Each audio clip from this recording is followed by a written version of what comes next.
Hi everyone. So ఈరోజు interview common man interview. So small mistake, common man కాదు, common women తోటి interview చేస్తున్నాం. So ఈ common women తన లైఫ్లో, తన 40 ఇయర్స్ లైఫ్లో ఎన్నో స్ట్రగుల్స్ తోటి ఫైట్ చేసి తను ఏ విధంగా తన లైఫ్ని సక్సెస్ చేసుకుందో ఆమె నోటి ద్వారా విందాం. Let's start. హాయ్ బిందు అక్క, హౌ ఆర్ యు? ఎలా ఉన్నారు? బాగున్నాను. ఓకే అక్క. సో ఈరోజు మీతోటి ఒక ఇంటర్వ్యూ తీసుకుందామని స్టార్ట్ చేస్తున్నాం అక్క. So this is our first video. So నేను కొన్ని క్వశ్చన్స్ అడుగుతాను. సో మీరు ఆ క్వశ్చన్స్ అన్నిటికీ మీరు ఏది బాధపడకుండా మాకు ఆన్సర్స్ చేయాలి అక్క. తప్పకుండా. ఓకే అక్క. అక్క మీరు మీ బర్నింగ్ గురించి చెప్తాను. నేను మా అమ్మగారు అమ్మ నాన్నంటూ నాకు తెలియదు. చిన్నప్పుడు అమ్మ కనేసి తెనాలి అంటే గుంటూరు డిస్టిక్ మాది. తెనాలిలో అనే ఊరిలో కనేసి చెత్తకుండలో పడేసి వెళ్ళిపోయింది మా అమ్మ. అక్కడ హాస్పిటల్లో వాళ్ళందరూ వచ్చి అంటే నన్ను పడేసిన నైట్ అంతా కుక్కలు పందులు అవి ఇవి ఎక్కి చూస్తున్నాయి అంట నన్ను తినడానికి. నేను ఏడుస్తున్నా. పక్కన దారిపోయే వాళ్ళు చూసి ఎవరో పాప ఏడుస్తుందని చూసి హాస్పిటల్కి తీసుకెళ్తే నిన్నే వాళ్ళ అమ్మ కనింది. మరి ఎక్కడ వెళ్ళిపోయిందో తెలియదు అనుకొని నన్ను తీసుకెళ్ళి చిలకలూరుపేట గుంటూరు డిస్టిక్ ఒక సంస్థలో గణాదాసారంలో నన్ను చేర్పించడం జరిగింది. అక్కడ వాళ్ళు కొంచెం క్రిస్టియన్స్ వాళ్ళ నాకు పేరు పెట్టి, వాళ్ళ ఇంటి పేరు పెట్టి, వాళ్ళ క్యాస్ట్ పెట్టి చిన్నప్పటి నుంచి అంటే సెకండ్ బేబీ నుంచి ఆ సంస్థలోనే ఉన్నాను. నాకు ఒక ఆయానిచ్చి నన్ను అమ్మ లేని నాన్న లేని లోటు వాళ్ళే అయ్యారు. నాకు చాలా బాగా చదివించారు. కనీసం నాకు అమ్మ నాన్న ఉన్నా కూడా అట్లా చూడలేము, అంత బాగా చూశారు నన్ను వాళ్ళు. దేవుడు అమ్మా నాన్న కంటే ఇంకా ఎక్కువ ప్రేమ ఇచ్చే ఒక మంచి వాళ్ళని పంపించారు. అట్లా బాగా చదువుకుంటాను, ఎదుగుతున్నాను. కానీ నాకు 8th క్లాస్ వచ్చేదాకా నేను ఆర్ఫన్ అని నాకు తెలియదు. తర్వాత ఏదో మ్యాగజైన్లో వేసాను, నేను చూసాను. ఆర్ఫన్ అనుకున్నాను. నేను ఎప్పుడు ఆర్ఫన్ అని ఎప్పుడు ఫీల్ అయ్యాను. తర్వాత ఇట్లానే చదువుకున్నాను, 10th చదివాను. మా అయ్యగారు మంచిగా నర్సింగ్ చేయించారు. నర్సింగ్లో ఉంటూ ఫ్రెండ్స్ ఉంటారు కదా, వాళ్ళు నేను కొంచెం మంచి డ్యాన్స్ అని వాళ్ళే నేర్పించారు. యాక్టివిటీస్ అన్నీ డ్యాన్స్ వచ్చు, మ్యూజిక్ వచ్చు, భరతనాట్యం వచ్చు, కూచిపూడి వచ్చు, బాగా చక్కగా అన్నీ నేర్పించారు. సపరేట్గా డ్యాన్స్ నేర్చుకుంటారు. ఓకే. సో అందుకని ఇంకా అక్కడే ఆ సంస్థలోనే డ్యాన్స్ టీచర్గా చేద్దాం అనుకున్నాను. కానీ మా అయ్యగారు ఒప్పుకోలేదు.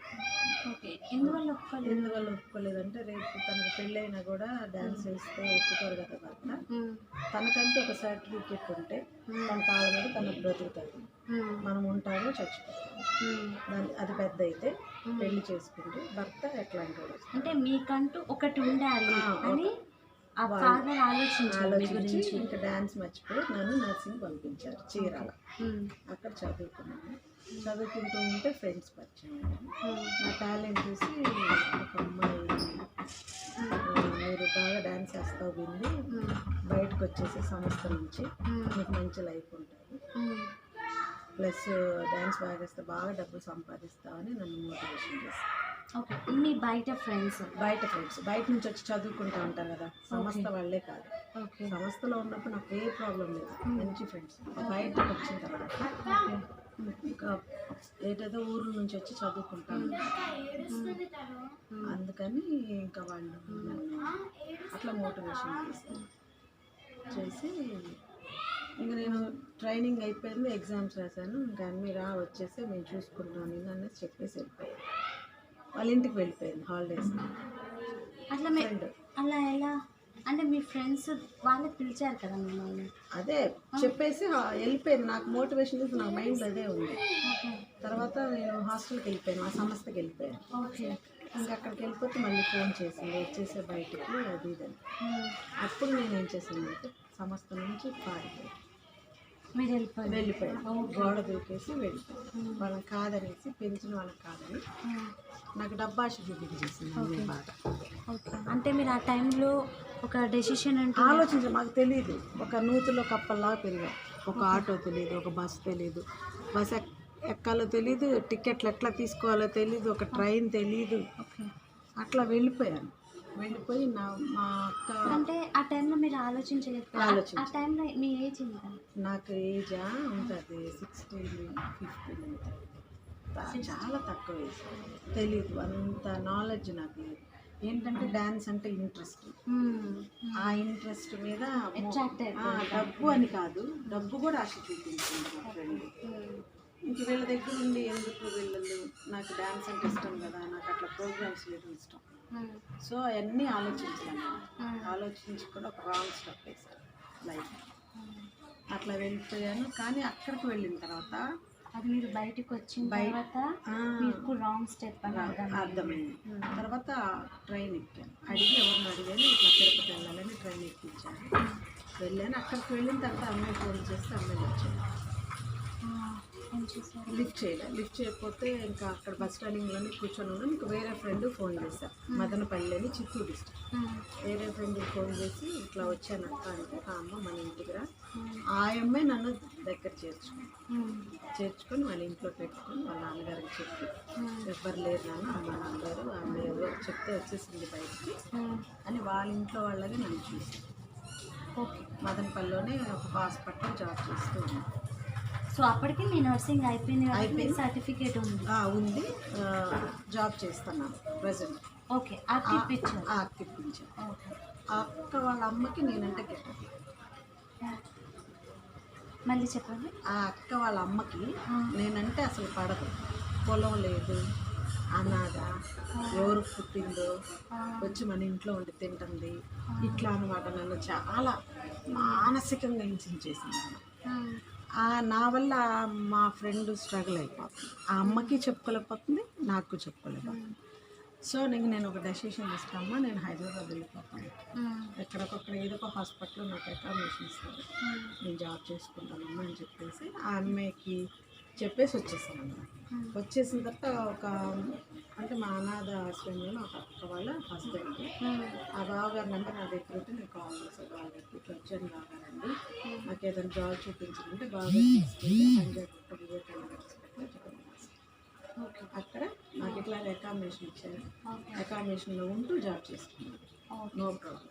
శాలరీ 10,000 అట్లా ఇచ్చారు. తర్వాత నాకు డ్యాన్స్ ఇష్టం అని మా సంస్థలో ఒక అంకుల్కి తెలిస్తే, ఆ అంకులు వడ్డేపల్లి శ్రీనివాసరావు గారు పరిచయం చేశారు. మంచి ఫోక్ డ్యాన్సరు, అన్నీ వేస్తారంటే ఆయన నన్ను చిన్నగా తీసుకొని డ్యాన్స్ వేస్తూ ప్రోగ్రామ్ చేస్తూ నేను జాబ్ చేసేదాన్ని. తర్వాత ప్రోగ్రామ్స్ డబ్బులు ఎక్కువ వచ్చేసరికి జాబ్ మానేసి, కొంతకాలమే కదా చేసేది, వయసు ఉన్నప్పుడే కదా మనం చేసేది అన్నట్టు చేస్తూ ఉన్నాను. అలాంటి టైంలో మీకు ఎవరైనా సపోర్ట్ చేశారు? నాకు ఎవ్వరు లేరమ్మా, ఎవ్వరు సపోర్ట్ చేయలేదు. నా జీవితం అంతా ఒంటరిగానే జరిగింది. ఒంటరిగానే నేను సొంతగా డిసిషన్ తీసుకోను. అట్లా ఏంటో అట్లా వెళ్ళిపోయింది. అప్పటిదాకా బాగుంది, లైఫ్ బాగుంది. తర్వాత నాకు బెంగళూరులో జాబ్ వచ్చింది. జాబ్కి వెళ్ళిపోయాను. షోలు మానేసేసి జాబ్కి వెళ్ళిపోయాను. అక్కడ జాబ్ చేస్తూ ఉన్నాను. క్రిస్మస్ క్రిస్మస్ అప్పుడు నాకు అక్కడ వెళ్ళాలనిపించింది, అక్క వాళ్ళ అమ్మని చూడాలనిపించింది, మా సంస్థలు అక్కడ వెళ్ళాను. అక్కడ వెళితే నన్ను పెంచారు కదా ఆయా వాళ్ళ చుట్టాలు అక్క మనకు తెలుసు. నేను అక్కడికి వెళ్ళినా కూడా ఎవరు నన్ను చేర్చుకోవాలి, ఇంటికి రమ్మని చెప్పలేదు, ఎవరు అన్నం పెట్టలేదు. ఆ ఆయక్క దగ్గరికి వెళ్ళాను. అక్క నాకు క్రిస్మస్ కదక్క, ఇంటికి వస్తానక్క, నాకు దిగులుగా ఉంది అని చెప్పేసి వెళ్తే అక్కడ ఒక 3 రోజులు ఉండేసరికి అపెండిక్స్ నొప్పి వచ్చేసింది. ఇంకా 3 months అపెండిక్ ఆపరేషన్ చేయించుకున్నాను. 3 monthsకి వెళ్ళకూడదు కదా, ఇంకా అక్క వాళ్ళ ఇంట్లోనే ఉంటాను. అక్క వాళ్ళ ఫ్రెండ్ కొడుకు ఒక అబ్బాయి వచ్చి నేను ప్రేమిస్తున్నాను అని చెప్పి టార్చర్ పెట్టి తెచ్చేసుకున్నాను. ఇష్టపడంగా. It's really shocking. ఇంత స్ట్రగుల్ పడ్డ మీ లైఫ్లో ఎవరు మిమ్మల్ని అప్పటి వరకు ఎవరు సపోర్ట్ చేయలేదు, ఏది లేదు. సో మీకు ఒక డెసిషన్ తీసుకునే ఆ టైంకి ఎవరికి రాలేదు. సో అలాంటి టైంలో ఒక పర్సన్ వచ్చి నేను మిమ్మల్ని లవ్ చేస్తున్నా, నన్ను పెళ్లి చేసుకోండి అని మిమ్మల్ని ఒక పర్సన్ అడిగినప్పుడు మీరు ఎట్లా ఫీల్ అయ్యారు? నేను ఎంత ఫీల్ అయ్యానంటే, అనాథని దిక్కులేని నన్ను ఎవరు చేసుకుంటారు? నన్ను ఒకవేళ చేసుకున్న కట్నాలు కానుకలు ఇవ్వాలి, అమ్మ నాన్న లేరా నన్ను ఏమన్నా చేస్తారేమో, బాగా చూస్తాడో లేదు, అట్లా చాలా ఆలోచనలు నా మైండ్లో ఆలోచించా. అక్క అన్నారు, బిందు ఇక ఎవ్వరు లేరు, మేము ఉండి నీకు పెళ్లి చేయలేము, కట్నాలు ఇవ్వాలి. అబ్బాయి ఇష్టపడ్డాడు, వాళ్ళకి ఫ్యామిలీ ఉంది, అమ్మ నాన్న ఆడపడుచులు ఉంటారు, బాగా ఉంటారు. రేపు ఒకవేళ పిల్లలు పుట్టినా వాళ్ళు చూసుకుంటారు, మా దగ్గరే ఉంటారు ఈ ఊర్లో. బెంగళూరు హైదరాబాద్ అట్లా ఎందుకు తిరిగేది, మా దగ్గర ఉంటే పెళ్లి చేసుకోవాలంటే సరేనని ఆ అబ్బాయి కూడా వాళ్ళ అమ్మని ఒప్పించి, అమ్మాయి లేకపోతే నేను చచ్చిపోతాను అని ఇక్కడ కూడా కాల్చుకొని నా గురించి కాల్చుకొని ఒప్పించి పెళ్లి చేసుకున్నాను. ఓకే. పెళ్లి చేసుకున్న దగ్గర నుంచి ఈ రోజు వరకు నేను సుఖపడింది లేదు. వాళ్ళకి మిమ్మల్ని లవ్ చేశారు, పెళ్లి చేసుకుంటానన్నాడు. ఇక్కడంతా కాల్చుకొని చేసుకున్నా కూడా వాడు ఆ తర్వాత అప్పటికి చెప్పారు వాళ్ళ మమ్మీ డాడీ, మంచోడు కాదు, తాగిపోతాడు, తిరిగిపోతాడు, నన్ను చేసుకోవడం ఇష్టం, నేను మార్చుకున్నాను. అప్పటికే మీకు అంత కాన్ఫిడెంట్ ఉంది. ఆ అబ్బాయి కూడా నన్ను అట్లాగా అదే మోసం చేసేసాడు. నా ముందు సిగరెట్ తాగకుండా ఉంటాం, ఇంకా నేను తాగను, నిన్ను పెళ్లి చేసుకున్న తర్వాత అంటాం. అట్లా చేస్తే ఎవరికైనా ప్రేమ ఉండదు కదా, టీనేజ్ నమ్మేశాను. సో మీరు ఏ ఏజ్లో పెళ్లి చేసుకున్నారు? నాకు అప్పుడు 19 అట్లా ఉంటుంది, 18 అట్లా చిన్న వయసు, 8 చిన్న వయసులోనే పెళ్లి చేసుకున్నాను. సో మీరు మీకు ఒక విషయం చెప్పిన, నాకు అసలు ఖచ్చితంగా నా ఏజ్ అంతా కూడా నాకు తెలియదు, నా డేట్ ఆఫ్ బర్త్ నాకు తెలియదు, ఇప్పటికి నా ఏజ్ ఎంతో నాకు తెలియదు. నా జూనియర్స్ ఉంటారు కదా, నా జూనియర్స్ ఏజ్ని బట్టి నేను ఏజ్ వేసుకోవడమే, అంతేగాని కరెక్ట్ ఏజ్ నాకు తెలియదు. కొంతమంది ఏమో నీకు 40 ఉంటుందో ఉండదో అంటారు, కొంతమంది 35 అంటారు, వాళ్ళకి తెలియదు కదా. నాకు ఏజ్ ఏం తెలియదు, ఒక డేట్ ఆఫ్ బర్త్ లేదు. మరి ఎన్ని సంవత్సరాలు చేసుకున్నాను అని నాకు ఐడియా ఏంటంటే 10th అయిపోయిన తర్వాత ఒక 5 years ఖాళీ కూడా తర్వాత చేసుకున్నాను కదా, అంత ఏజే ఉంటుందని నా డెసిషన్, అంతే, అంతకన్నా. మీరు అడగలేదా మీ హస్బెండ్ని, మీరు నా గురించి తెలుసు మీకు ముందు, మీరు నన్ను ఎందుకు ఇట్లా మోసం చేశారు? అడిగినప్పుడల్లా కొట్టడం, అన్నం పెట్టడం, అన్నం అడిగితే మా అక్క వాళ్ళ ఇంటికి వెళ్ళి తిని, మా మామయ్య వాళ్ళ ఇంటికి వెళ్ళి తిని అని చెప్పడం. అట్లా భరించి ఇంకా పిల్లలమ్మ పుడితే మాడతారని ఒక కన్సీవ్ అయ్యాను, 2 abortions అని, 3rd కన్సీవ్ అయ్యాను. నాకు సంతోషమైన టైం అంటే అది. నాకంటూ రక్త సంబంధికులు తెలియదు, అమ్మ వాళ్ళు తెలియదు, నాకంటూ ఒక బిడ్డ పుడుతుంది, నేను ఒక తల్లిని అవుతున్నాను, ఎంత ఆనందపడ్డాను. So really this is a very great thing. ఏంటంటే ప్రతి ఉమెన్కి మేబీ ప్రెగ్నెన్సీ అన్నది మేబీ గ్రేట్ థింగ్ కావచ్చు, కానీ అక్క లైఫ్లో ఇన్ని స్ట్రగుల్స్ చేసి వచ్చింది. సో హస్బెండ్ తోటి కూడా చాలా స్ట్రగుల్ చేసింది. సో బెస్ట్ ఇంకేం చెప్తుంటే తన లైఫ్లో హ్యాపీయెస్ట్ మూమెంట్ ఏంటి ఉంది అని అంటే తనకి బేబీ పుట్టడం అన్నమాట. సో ఆ తర్వాత పోనీలే పిల్లలు పుట్టిన తర్వాత మారుతాడు, పాప బాబా ఎవరినొక్కరు చూసి మారుతారని ఆనందపడ్డారు. ప్రెగ్నెన్సీ టైంలో చచ్చిపోదామని నేను ఎన్నిసార్లు అనుకున్నాను, ఎందుకంటే అంత హింస పెట్టారు నన్ను, ఒక అన్నం పెట్టలేదు. నా కోరికలు ఉంటాయి కదా ప్రెగ్నెన్సీ టైం, అవి తీర్చలా. అట్లీస్ట్ అబ్బాయి వాళ్ళ అంటే హస్బెండ్ లేదు, వాళ్ళు కూడా ఏం పెట్టలేదు, చెద్దన్నం పెట్టేవాళ్ళు, ఒక ట్యాబ్లెట్ వేయలేదు, ఒక ఇంజెక్షన్ చేయించలేదు. అప్పటికి మీ దగ్గర మనీ ఏం లేవు. మీరు జాబ్ చేశారు కదా, అవన్నీ అయిపోయినాయి, వాటి తీసేసుకోవడం అంతా జరిగిపోయింది. అలాంటి టైంలో ఎవరు హెల్ప్ చేశారు? ఎవ్వరు చేయలేదు. ఫుడ్ అదే వాళ్ళు తిన్నది మిగిలితే తింటాను, లేకపోతే వాళ్ళు అత్తమ్మ వండితే తింటాను, లేకపోతే వాళ్ళు కూడా వెళ్ళిపోమని చెప్పడం. ఒక్కొక్కసారి నన్ను బస్సు కూడా ఎక్కించేసారు, వెళ్ళిపోమ్మా నేను ఉండలేదు. ఎక్కడ ఏ బస్ అని ఎక్కించారు? అది తిరుపతి వెళ్ళిపోమని, అంటే మా ఫ్రెండ్ వాళ్ళ దగ్గరికి ఎక్కడొక్కడ నువ్వు ఎక్కడ జాబ్ చేసుకుంటావు అక్కడికి వెళ్ళిపోని. అప్పుడు పాప పుట్టలేదు, పెళ్ళైన కొత్తది. ఓకే, అట్లా చేశారు కూడా వాళ్ళు. సో అప్పటికి అంటే మిమ్మల్ని ఎవరైతే ఇక్కడికి రమ్మన్నారో ఆ ఫ్రెండ్స్ మళ్ళీ కాంటాక్ట్ లేదు, ఇప్పటికీ కూడా లేదు. ఆయన ఎక్కడుందో కూడా నాకు తెలియదు. అట్లా చేసేసింది ఆయన్ని.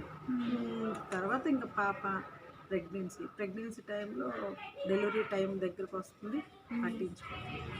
ఏం చేయాలి, వీళ్ళ దగ్గర రూపాయలు చాలా పేదవాళ్ళు, రోడ్డు పక్కన ఇల్లు వేసుకొని ఉంటారు కదా, గుడిసెలు వేసుకొని, అట్లాంటి వాళ్ళు కావాలి మీరు వేసుకున్నారు ఆ గుడిసెలు వాళ్ళు. కానీ అక్క మీరు అట్లా మ్యారేజ్ స్టెప్ ఒక స్టెప్ తీసుకునేటప్పుడైనా ఫాదర్ వాళ్ళని అడుగుదాము, ఒకసారి మళ్ళీ బ్యాక్ వెళ్ళేసి వాళ్ళ డెసిషన్ తీసుకుందాము, ఇందులో అన్న స్టెప్ తీసుకుందాము. వాళ్ళు నేను పారిపోయిన తర్వాత వచ్చారు, సంస్థ వాళ్ళు వచ్చి రమ్మంటే నేను రానంటే రానన్నాను. నేను రాను, చావైనా బతికండి, ఇంక నేను రాను. సంస్థకి వస్తే మనకు మర్యాద ఉండదు. పారిపోయింది, వచ్చేసింది, వాళ్ళ టార్చర్ ఇంకా ఎక్కువ ఉంటారు. మనం తిన్నామో తినలేదో, పస్తులు ఉన్నామో మన బాధ ఏదో మనం పడాలి. తర్వాత పెళ్ళని వెళ్ళాను, వెళ్తే వాళ్ళు నాకు పెళ్లి బట్టలు పెట్టారు, ఒక రింగ్ పెట్టాడు ఆ డైరెక్టర్ గారు. నీకు పెళ్లి చేస్తే లక్షలు పెట్టి పెళ్లి చేసేవాళ్ళం, నువ్వు ఆ చాయిస్ పోగొట్టుకున్నాను బాధపడ్డారు. ఇంకా అయిపోయింది, పోనీ ఒక ఇంత అవుతుందని అందరూ ఆనందపడ్డారు. సో వాళ్ళు యాక్సెప్ట్ చేశారా అబ్బాయి? అంటే సంబంధం లేదు కదా, అసలు వాళ్ళకి సంబంధం లేదు. ఓకే. 2001లో వచ్చేసాను, 2007లో పెళ్ళయింది. ఈ 7 years నేను ఎక్కడ ఉన్నానో కూడా సంస్థకు తెలియదు. ఓకే. మరి పెళ్ళి అనేది ఎట్లాగా నన్ను అబ్బాయి ఇది అని ఆలోచించారు కదా, అది అందుకని పెళ్ళి చేసేసుకున్నాను. పెళ్ళి చేసుకుని పాప ఇంకా నాకు డెలివరీ టైం వస్తే పట్టించుకోవట్లేదు, అక్క పట్టించుకోవట్లేదు, మా అమ్మ పట్టించుకోలేదు, హస్బెండ్ మళ్ళీ నన్ను పెంచిన వాళ్ళ కూతురు, రెండో కూతురు ఉన్నది, మూడో కూతురు అక్క దగ్గరికి వెళ్ళాను. అదొక సంస్థ, అక్కడ నన్ను డెలివరీ చేయించారు, రూమ్ ఇచ్చారు, భోజనం పెట్టారు. అక్క నన్ను చాలా ప్రేమగా చూసుకున్నారు. పాప పుట్టిన 4 years అక్క వాళ్ళే నన్ను చూసుకున్నారు. పాప పుట్టిన తర్వాత 3rd monthకి పాప బాగా ఏడుస్తుంటే హాస్పిటల్ తీసుకెళ్తే డాక్టర్ గారు చూసి పాపకు గుండెకి రంధ్రం ఉంది, 2 hours పాప చనిపోయే ఛాన్స్ ఉంది, చాలా సీరియస్ ఉంది, సాచురేషన్ పడిపోతుంది, ఆక్సిజన్ లెవెల్స్ పడిపోతుంది, అర్జెంట్గా తీసుకెళ్ళిపోవాలి మీరు.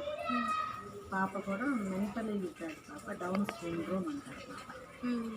ఆ పాప పెరిగినంత కాలం మీరు చూస్తూనే ఉండాలి, ఒక మనిషి దగ్గర ఉండాలి, మాటలు రావు అని చెప్పేసి చాలా చెప్పారు. చేతిలో డబ్బులు లేదు. ఇంకా మా అక్కకే ఫోన్ చేశాను, డెలివరీ చేసినప్పుడు ఫోన్ చేస్తే అక్కే గుంటూరులో పెద్ద హాస్పిటల్ జాయిన్ చేశారు. పాపను వెంటనే ఐసీలో షిఫ్ట్ చేశారు. 9 days పాప ప్రాణాలతో పోరాడింది.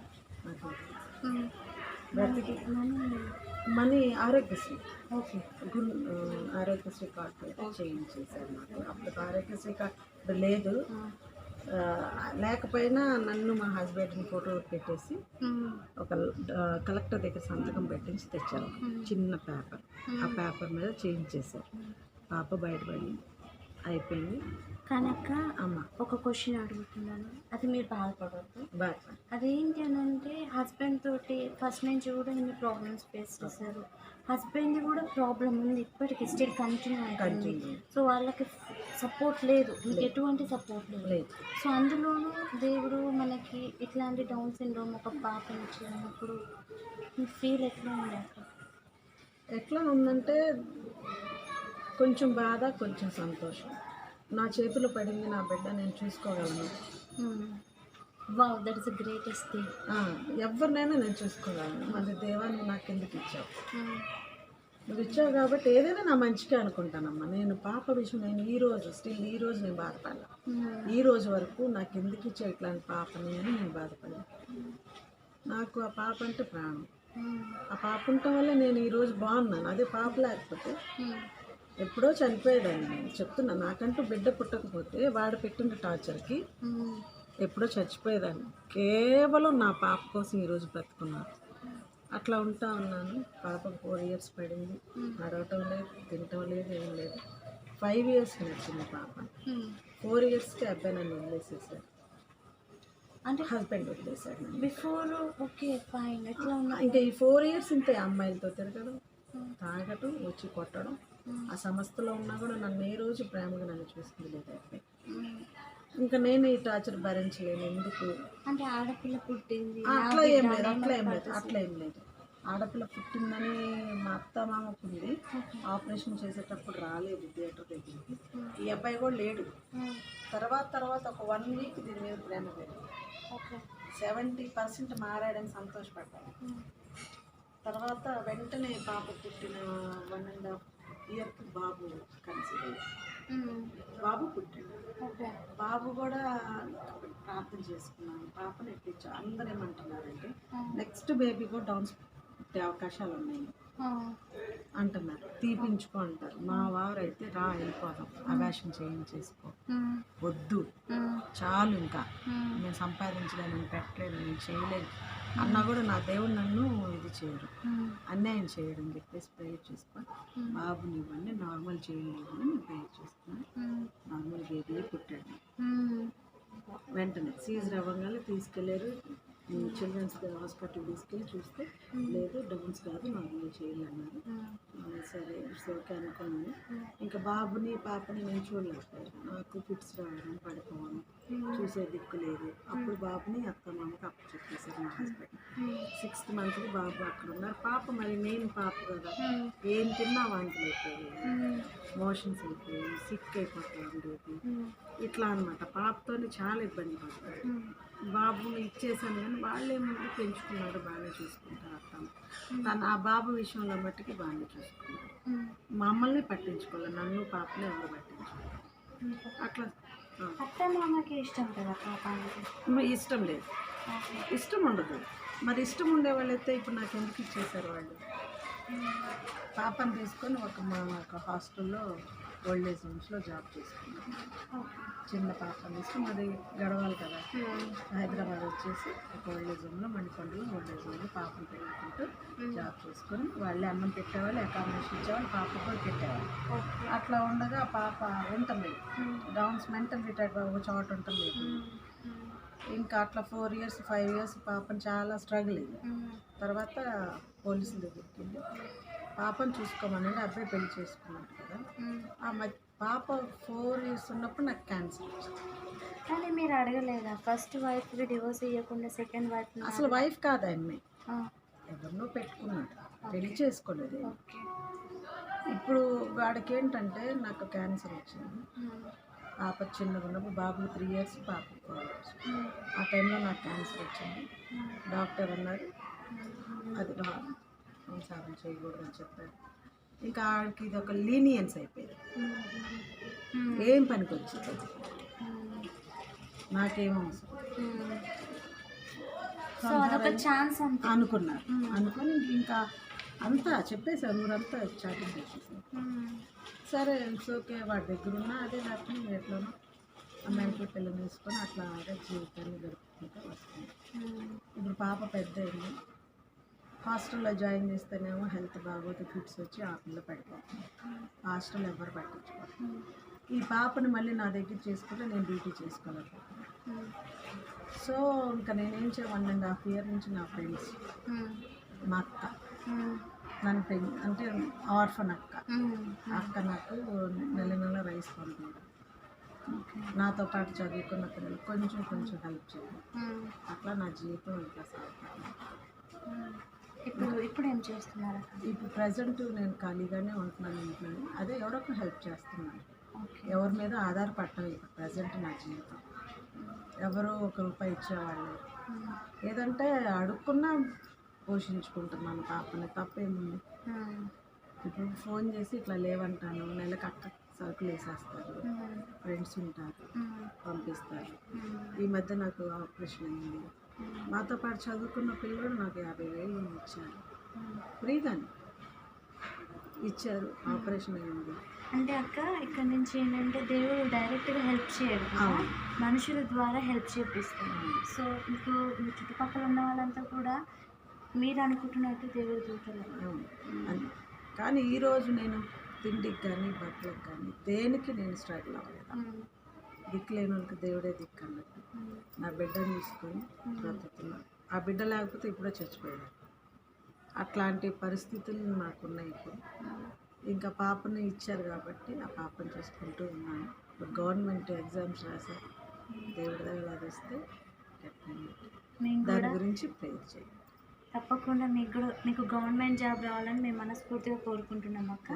సో ఒక 2-3 క్వశ్చన్స్ అనమాట, ర్యాపిడ్ ఫైర్ క్వశ్చన్స్. అది వచ్చేసి ఏంటంటే నార్మల్గా అలా ఓన్లీ 1 minute ఆన్సర్ మాత్రమే. సో ఇప్పుడు ఇన్ కేస్ మీ హస్బెండ్ ఇప్పుడు అంతా డివోర్స్ అయిపోయింది కదా, సో మీ లైఫ్లో ఇట్లా ఒంటరిగా చాలా స్ట్రగుల్స్ ఫేస్ చేశాను. అవును. సో ఇప్పుడు మీ హస్బెండ్ మళ్ళీ వచ్చి, సో నేను రియలైజ్ అయ్యాను, నాకు నువ్వు కావాలి మళ్ళీ బిందు, నాకు పాప కావాలి, మళ్ళీ బాబు కావాలి అని వస్తే మీరేం చేస్తారు? వెళ్ళనమ్మా, వెళ్ళను. ఎందుకంటే వాడు ఎప్పుడు వస్తాడంటే నా దగ్గరికి ఏదైనా సంపాదిస్తేనే వస్తాడు, కానీ మిగతా టైంలో రాడు. వాడెంత కోటీశ్వరుడైన ఎంత కోట్లు ఉన్న మన దగ్గర ఉన్నా కూడా నేను వెళ్ళను. అడుక్కున్నాను, నా బిడ్డ నేను బ్రతికించుకుంటాను. జాబ్ వస్తే పర్లేదు, ఫ్రెండ్స్ సహాయం చేస్తే కానీ వెళ్ళను. సో మీరు ఇప్పటి వరకు లైఫ్లో అంటే స్టార్టింగ్ నుంచి బర్నింగ్ కాడ నుంచి ఇప్పటి వరకు ఈ 40 years జర్నీలో ది బెస్ట్ హ్యాపీయెస్ట్ మూమెంట్ అంటే ఏంటక్క? క్యాన్సర్. నేను ఒక మదర్ని అవుతున్నాను, కన్సీవ్ అవ్వన్నాను. ఇంక చెప్పలేను ఆ ఆనందం. ఓకే. చాలా ఆనందపడ్డాను అనమాట. నేను అదొక్కటే నా జీవితంలో నేను బాగా సంతోషంగా హ్యాపీగా. ఆ సమయంలో ఈ అబ్బాయి కొట్టినవి కానీ అత్తమామలు బాధ పెట్టినవి కానీ నేను ఇట్లా అన్నీ మర్చిపోయా. క్షణం చాలు, నాకంటూ ఒక తోడు నాకు దేవుడు ఇస్తున్నాడు, నాకు బిడ్డని ఇస్తున్నాడు, నేను అమ్మను అవుతున్నానని. ఓకే. సో బాగా బాధ అనిపించి నేను అనిపించిన ఒక సంఘటన ఏదన్నా? క్యాన్సర్ డిక్లేర్ అయినప్పుడు డాక్టర్ చెప్పారు, క్యాన్సర్ నీకు, భయపడద్దు, బ్రతుకుతావు చనిపోతావు దేవుని చిత్తం అని చెప్పన్నారు. ఆ క్షణం నేను సూసైడ్ చేసుకున్నాను అనుకున్నాను. ఇంక కింద పడి ఏడ్చేస్తున్నాను గోడ కొట్టుకొని. అంటే నేను చచ్చిపోతే అయిపోయింది, బిడ్డ గురించి ఆలోచించి అయిపోయింది. క్యాన్సర్ డిక్లేర్ అయినప్పుడు ఆ రోజు పడిన బాధ నా లైఫ్లో మిమ్మల్ని బాధ పెట్టుంటే రియల్లీ.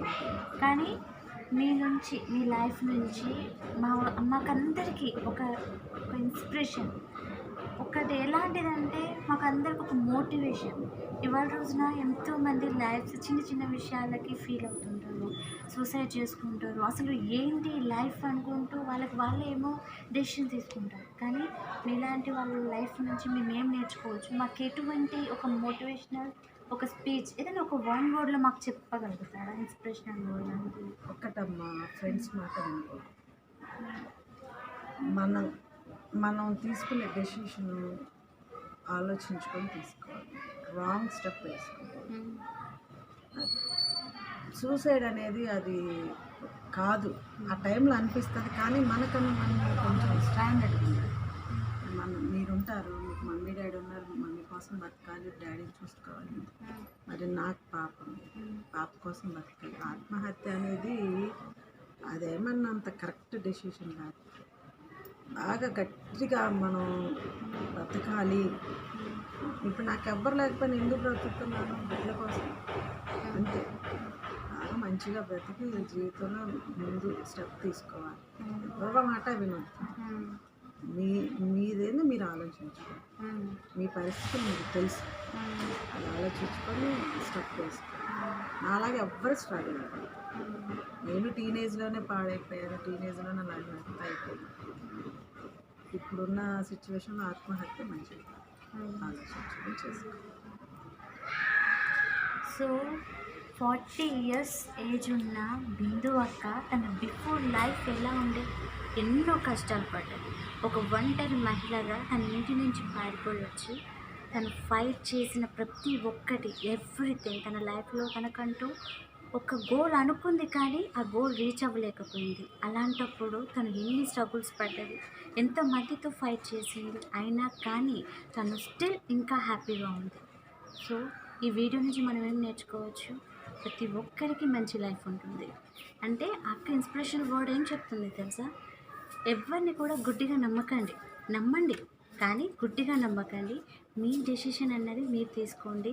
ఒకవేళ డెసిషన్ తీసుకునే ముందు ఎవరైనా మీ పెద్దవాళ్ళని, చుట్టుపక్కల ఉన్న వాళ్ళని, మీరు ఎవరైతే మిమ్మల్ని బాగా బిలీవ్ చేస్తారో సో వాళ్ళని అడిగి డెసిషన్ తీసుకొని ఆ స్టెప్ ముందు వేసుకోండి. So don't take wrong steps. Thank you. నమస్తే అక్క. థ్యాంక్ యూ అక్క.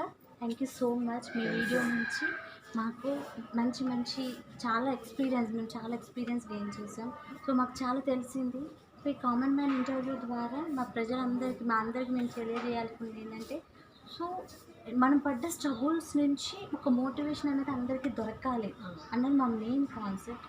సో మీ లైఫ్ నుంచి మాకు మంచి కాన్సెప్ట్ దొరుకుతుంది. So thank you so much అండి. Thank you so much.